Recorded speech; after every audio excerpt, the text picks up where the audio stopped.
So why do we study history? You know, we've all heard the standard answers: to learn lessons, to avoid past mistakes. But what if those answers are just wrong? Today, we're going to dive into this really fascinating essay from 1924 that argues exactly that, and it offers a pretty surprising alternative. Let's get into it. You've probably heard this line before, right? It's usually credited to the industrialist Henry Ford. And wow, it's pretty much the ultimate dismissal of the past. But what's really interesting is that even scholars, people who dedicate their entire lives to history, sometimes kind of sympathize with this idea. And that brings us to 1924. A scholar took a really hard look at all the reasons we give for studying history, and he found them all to be, well, lacking.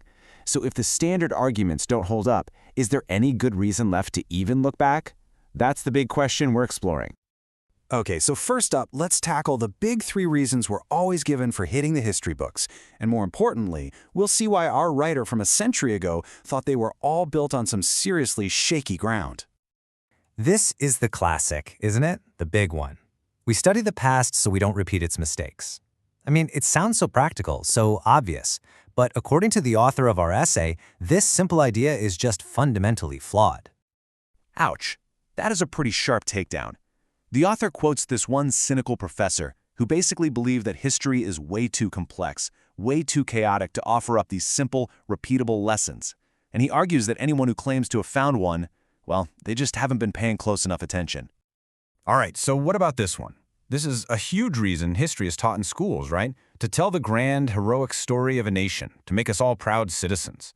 You know, it's a cornerstone of the curriculum in a lot of places.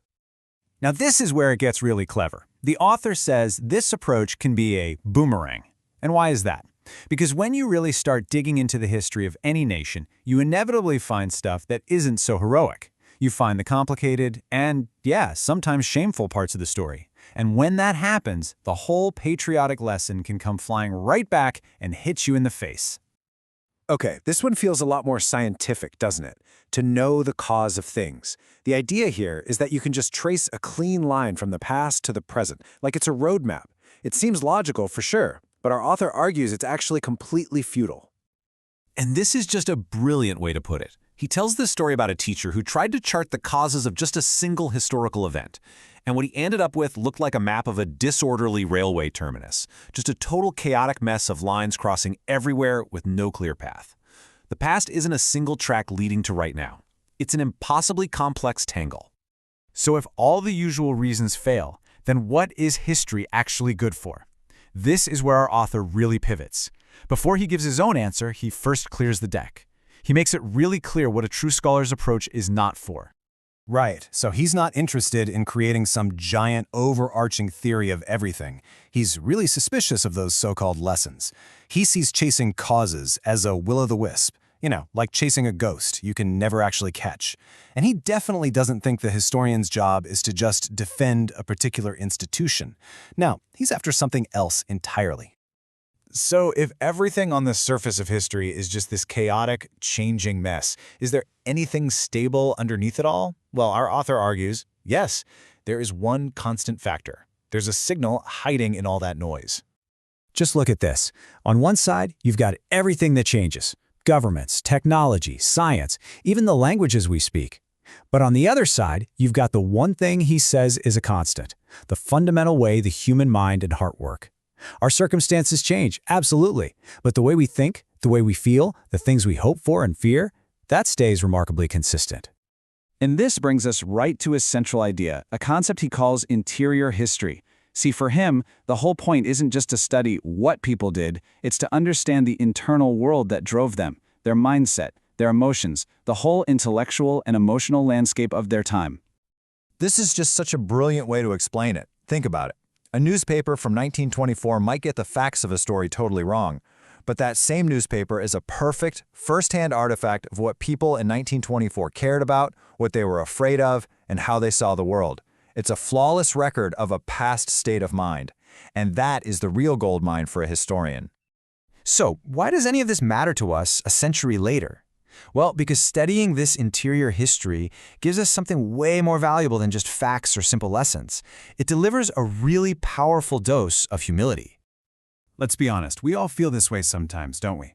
We look back at the past and we see superstition, we see ignorance. We have this vague feeling, as the author puts it, that we're the first generation to really think clearly, to have it all figured out. Let's take a classic example. We have the stereotype of the Middle Ages as this time of just blind, unquestioning faith. And we often say that with a bit of modern superiority, right? As if people back then were just more gullible.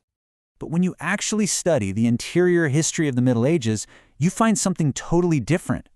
The author points out that the era was brimming with critical thinking, with skepticism, even with atheism and heresy. It was a complex, argumentative, and intellectually diverse time. Just like our own. And this is the real payoff. Realizing that people 1,000 years ago were grappling with the same fundamental doubts and questions that we are is, in his words, humiliating.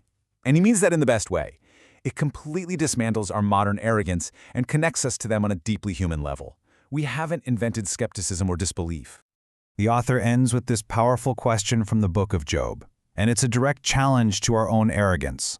Maybe the true value of studying history isn't about finding easy lessons or feeling superior to the past.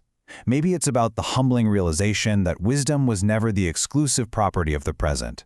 And maybe that is the only lesson that truly matters.